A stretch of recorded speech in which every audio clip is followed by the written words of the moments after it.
Well, as we've been showing you all week, it's been quite the week in Ottawa, where the hits just keep on coming. So let's get at the analysis. Andrew is here in Toronto. Both Chantel and Bruce are off this week, but joining us from Ottawa, Althea Raj, Bureau Chief of the Huffington Post on Parliament Hill, and Paul Wells, national columnist with Maclean's. All right, it's been 2 days of the Trudeau government, so first impressions are sometimes pretty important. So grade me the first 2 days of the Trudeau operation. Andrew. I suppose it depends on your criteria, but if you're measuring against what they were trying to set out to do, I think you'd have to give it an A. I mean, they benefit from the benefit of the doubt, as any incoming government would. They're going to get a more than usually positive press because the relationship was so antagonistic with the last government. But these are very skilled operators, and they put together a very convincing and successful pageant for the first couple of days. They were able to convey all the things that they wanted to in terms of how they were going to be different in their approach from the previous government. Very open, very transparent, at least in terms of the presentation. And they put together a cabinet, a very strong lineup of people. And I think I went down, looked sort of person per person, comparing it to the cabinet that preceded them. And certainly on paper, you would say this is a much stronger lineup of cabinet. I think that's a question, one of the questions the Conservatives have to ask themselves is why can't they recruit this kind of top drawer talent? All right, so Andrew gives it an A. Althea. I'm going to give it an A, but only because you told me that your grading system has an A+, because I did think that this morning's announcement on the mandatory long-form census actually dropped them down a notch. You know, Nafty Bains, the new industry minister, innovation as they're calling it, came out and said, we're going to be open and transparent, and then he refused to answer questions about what the sanctions would be if you did not actually fill out the survey. But otherwise, I agree with Andrew. I mean, they accomplished everything they wanted to do. They showed him to be modern, accessible, authentic. That comment about it's 2015 and justifying his gender parity cabinet, the Google Hangout with the school children. I mean, I think that, you know, all those boxes, in addition to the fact that the cabinet was filled with people who have very impressive resumes, you know, I don't think you could have asked for better. You know, it was interesting to watch the genesis of the 2015 comment, because it happened in that staff meeting that Trudeau held yesterday that our camera was in for it, and it was something that was kind of bounced around the room, and then between him and Jerry Butts, they came up with this line, and then to see it tumble out of his mouth so convincingly and confidently a couple of hours later, it gave us a better idea of how these things really work. I mean, they're not the first group to talk about possible questions in a news conference. Paul, your grading, we're looking at 2 A's here so far. Yeah, I'm going to be what passes for a curmudgeon this week in the press gallery and give him a B, room to grow, for reasons that are similar to Althea's. Yesterday was extraordinary. They were good at things that a government shouldn't have to be good at. It was a rupture from the past that shouldn't have to be a rupture. They smiled, they answered questions, they seemed to get along with one another, and they seemed to have CVs that were appropriate to the tasks at hand. You had a defense minister who understands weapons. You had a transport minister who's been on a space shuttle and things like that. This morning's announcement on the long-form census was unsettling. It was the only announcement that this government had formally planned for the day. They took a lot of questions, once again to their credit.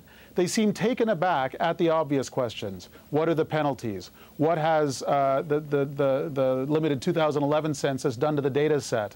When Minister Bains said the law is the law, he seemed unaware of the current status of the law. You can't be transparent and not do your homework beforehand.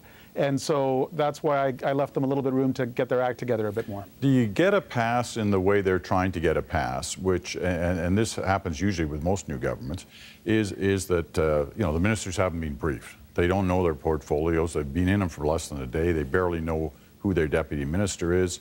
Do they get a pass for that? And if they do, how long do they get that pass for? Paul, go ahead. Sure, they get a pass, as long as they don't come strutting out with announcements that are half-baked.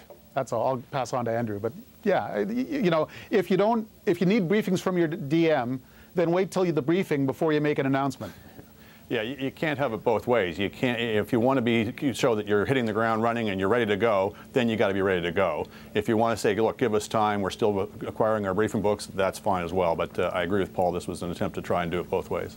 Yeah, there's a sense, Althea, and you may know the answer to this, that they are going to come out with some kind of announcement every day for a number of days here. Today, the long-form census, tomorrow, something else. next Monday, Tuesday. They want to have something central to what had been their promises, something that they're going to do and put forward. Are you hearing that? Do you think that's possible, or you're not hearing that? I have not, and I'm not sure how they could do that, because a lot of those people are actually heading home. But it's possible. I honestly don't know. I don't know the answer to that question. They have said they're going to call Parliament back December the 3rd, which was earlier than people have been predicting. That's good, I think, from the standpoint of accountability. But it also, again, is part of trying to give an impression of forward momentum, delivering on their promises. And while I don't agree with all the promises in their package, I do like the idea of governments keeping their promises.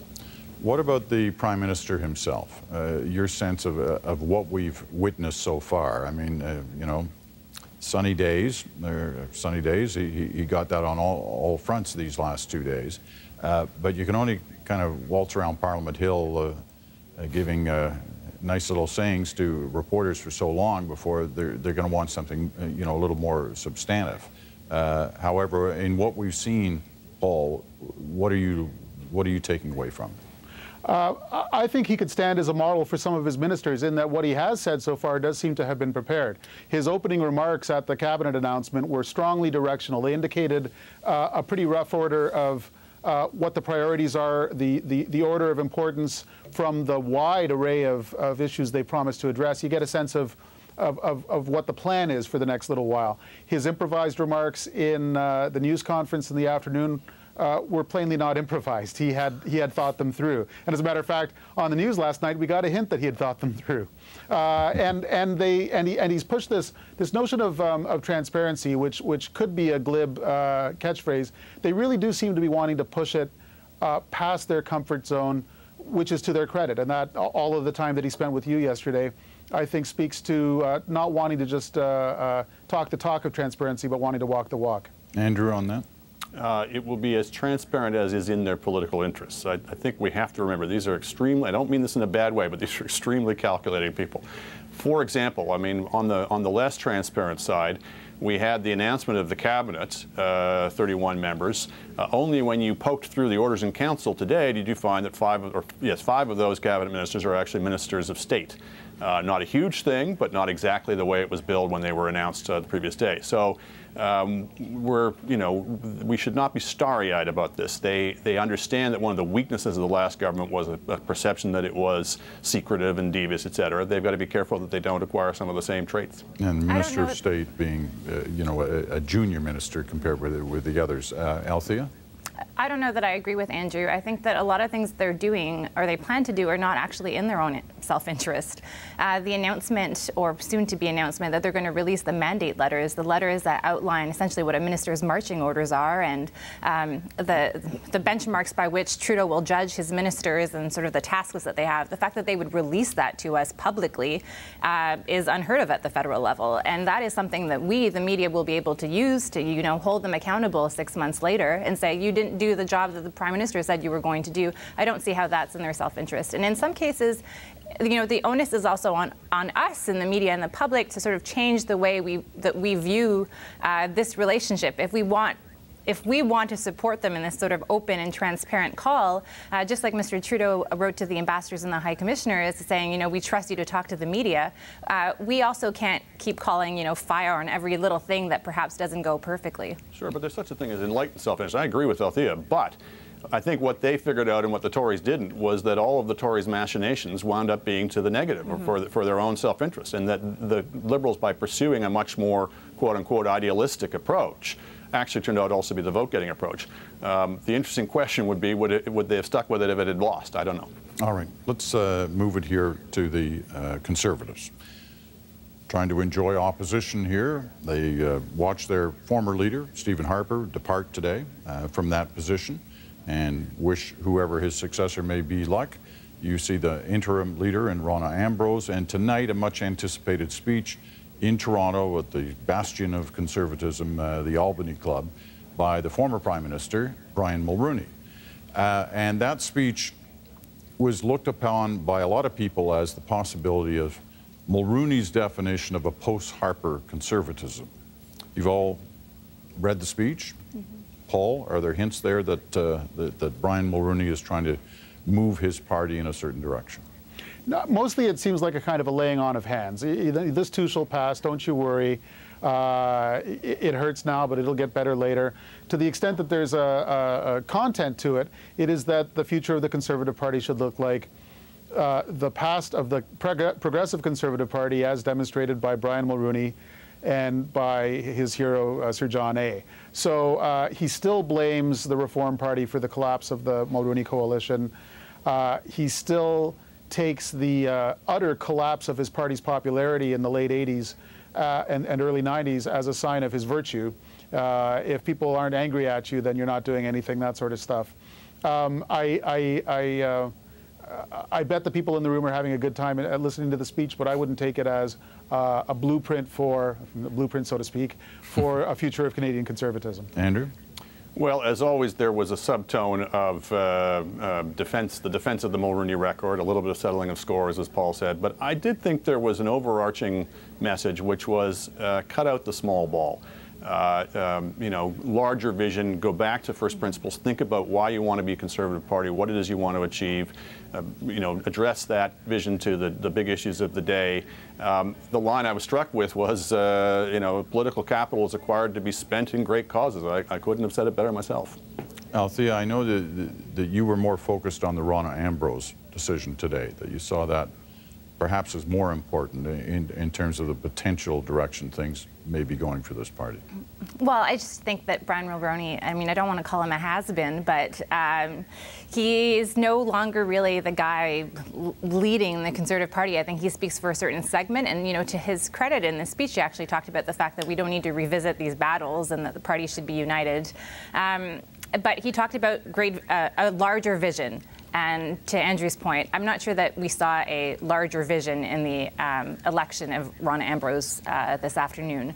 I think that very much, despite the fact that there were some Conservatives who were kind of mouthing off about what they thought had gone wrong in the election campaign, they picked someone who very much is still associated, perhaps not as associated with Mr. Harper as, say, Ms. Finley or Mr. Nicholson, but someone who's still very much a Harper cabinet minister. And I don't know that we're really going to see a difference in tone. All right. Well, she is the interim leader. She can't run for full-time leader unless they're going to change the party rules. Yep. In terms of that race, we watched this dance by Peter MacKay today on television on CBC News Network, where he spent about 20 minutes not saying he wouldn't run, but not saying that he would run. And not minding being asked. Yeah, he didn't seem to mind getting in there.